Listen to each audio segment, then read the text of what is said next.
Why should employers complete background checks on potential employees? What employers need to know. Background checks are often conducted when making personnel decisions.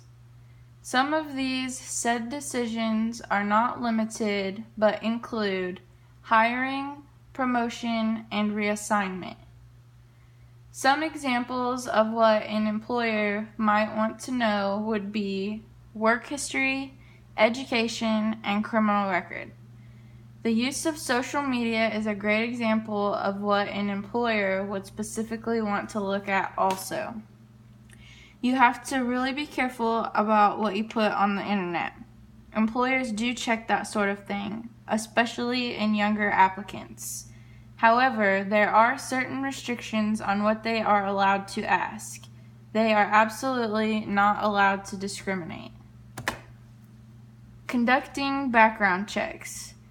Not every employer chooses to run background checks. Every company is different in their hiring process. For a thorough background check, potential employees are to complete standardized personal history forms. Some forms may be more complex than others.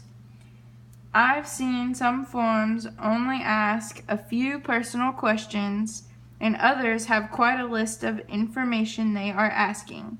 A lot of this will have to do with what type of position you are applying for.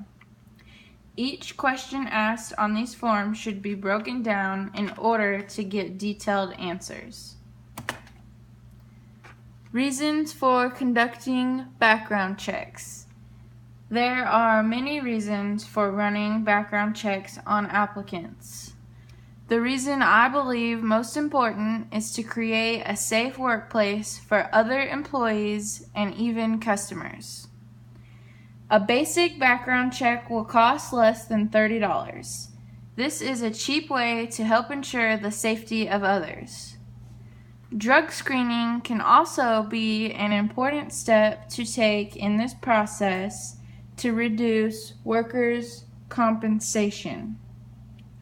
Running these checks can help keep down the percentage of theft and violence in your workplace. Things to keep in mind when running a background check. You always have to keep in mind what could happen to your business if you have hired the wrong person. Background checks can be considered a small insurance policy, especially with being as low as $30 to run this check.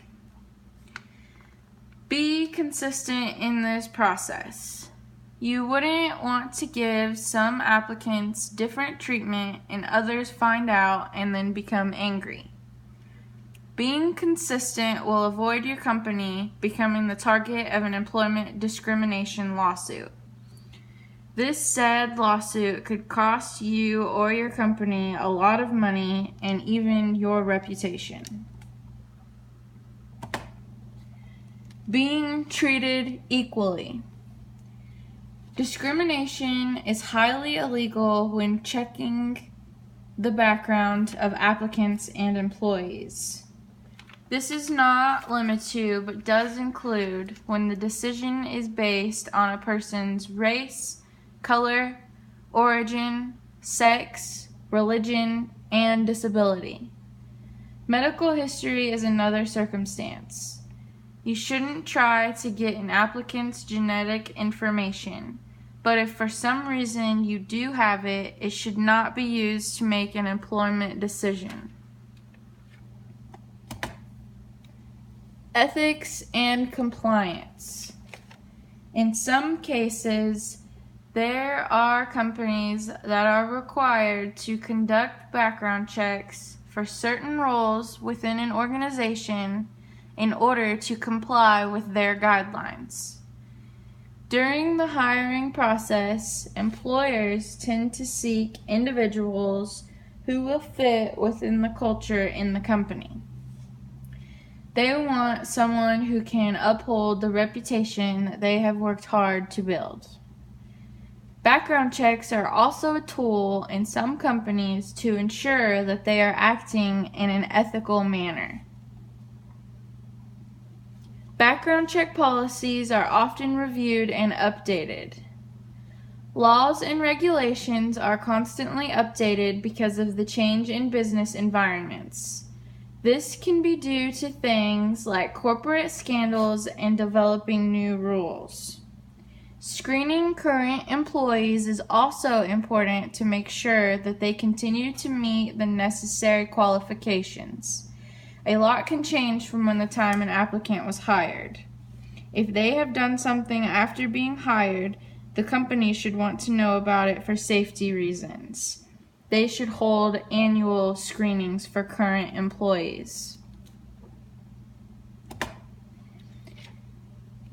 A college's employee handbook on background check policy and procedure. This particular handbook is for employment at McAllister College. The basic scope of the background checks are that they require criminal history, social security validation, sex offender registry, and violent offender registry check. Depending on the position, they also do physicals, motor vehicle records, and fingerprint registrations. If the applicant fails to accurately complete the check, they will be automatically disqualified from further consideration of employment. Failing the employee background check will be kept on record for at least 3 years. After the 3 years are up, you will be allowed to reapply for that said position. Will employers always conduct background checks? Studies and researches have come to the conclusion that there are fewer employers using background checks in today's hiring process. In a survey released in 2012, there was an increase in the percentage of companies not conducting criminal background checks on potential employees. The percentage that was taken in the survey was 7%, so it actually doubled to 14% of companies that are not conducting criminal background checks on their potential employees. In conclusion, we have now learned what employers need to know, conducting background checks, reasons to conduct background checks, things to keep in mind when running a background check, being treated equally, ethics and compliance, a college's take on conducting the background checks, and will employers always check backgrounds. Here's my works cited page. Here's the 6 sources. This concludes my presentation on completing background checks on potential employees. Thank you for watching.